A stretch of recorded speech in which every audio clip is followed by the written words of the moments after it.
നമ്മൾ കന്നിമൂലയിൽ master bedroom കൊടുക്കണം എന്ന് പറയും. മറ്റൊന്നും കൊണ്ടല്ല, അവിടെയാണ് നല്ല രീതിയിൽ കാറ്റും എയർ ഫ്ലോയും കൂടുതലുണ്ടാവും. മാക്സിമം നമ്മൾ ബെഡ്റൂമിൽ സ്പെൻഡ് ചെയ്യുമ്പോൾ നമുക്ക് കാറ്റും വെളിച്ചം കിട്ടണം എന്നുള്ള കൺസെപ്റ്റിലാണ് കന്നിമൂലയിൽ മാസ്റ്റർ ബെഡ്റൂം വേണമെന്ന് പറയും. അവിടെ ടോയ്ലറ്റ് വേണ്ട എന്ന് പറയുന്നത് അതുകൊണ്ടാണ്. ടോയ്ലറ്റിലുള്ള സ്മെല്ല് കാര്യങ്ങൾ ആ കാറ്റടിക്കുന്ന കാരണം ചിലപ്പോൾ വീട് മൊത്തം സ്പ്രെഡ് ആവാൻ ചാൻസ് കൂടുതലാണ്. അവിടെയാണ് ഏറ്റവും കൂടുതൽ കാറ്റടിക്കുന്നത്. ഇതിനകത്ത് ചേഞ്ചസ് ഉണ്ട്. അതായത് ഇപ്പോൾ കന്നിമൂലയിൽ നമ്മൾ മാസ്റ്റർ ബെഡ്റൂം വെക്കണം എന്ന് വാസ്തുവിൽ പറഞ്ഞു. എന്നുകൊണ്ട് പോയി കന്നിമൂലയിൽ മാസ്റ്റർ ബെഡ് വെക്കാൻ പാടില്ല.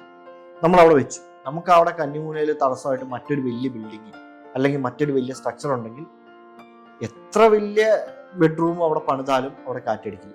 ഇപ്പൊ കന്നിമൂലയിൽ നോർമലി കാറ്റടിക്കാത്ത ഒരു സൈറ്റ് ആണെങ്കിൽ അവിടെ മാസ്റ്റർ ബെഡ്റൂം വെക്കേണ്ടതില്ല. സൈറ്റിന്റെ ചുറ്റുപാടും എല്ലാം അനുസരിച്ച് ഇത് മാറണം. അതാണ് സയന്റിഫിക് ആയിട്ടുള്ള രീതി. പിന്നെ ഒരു ജനൽ കൊടുത്തു കഴിഞ്ഞാൽ അല്ലെങ്കിൽ ഓപ്പണിംഗ് കൊടുത്തു കഴിഞ്ഞാൽ നേരെ ഓപ്പോസിറ്റ് ഒരു ജനൽ കൊടുക്കുക, അല്ലെങ്കിൽ ഒരു ബെഡ്റൂമിൽ 2 വേ ഒരു ഇൻ ആൻഡ് ഔട്ട് എന്ന രീതിയിൽ ഒരു വിൻഡോയിൽ കൂടെ കാറ്റ് കയറുകയും മറ്റു വിൻഡോയിൽ കൂടെ കാറ്റ് പുറത്തു പോകാൻ പറ്റുന്ന ഒരു ക്രോസ് വെന്റിലേഷൻ സ്ട്രക്ചർ. ബേസിക്കലി അതാണ് വാസ്തു.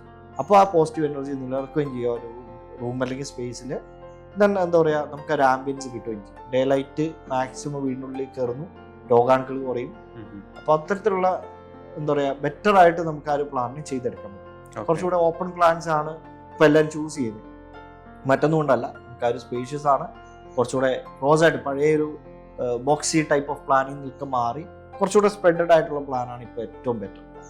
ഒരു കൺസെപ്റ്റ് വൈസ് നോക്കുമ്പോൾ ഈ ഒരു വാസ്തു ഫോളോ ചെയ്യുന്ന ഒരാളാണെങ്കിലും അതാണ് ബെറ്റർ.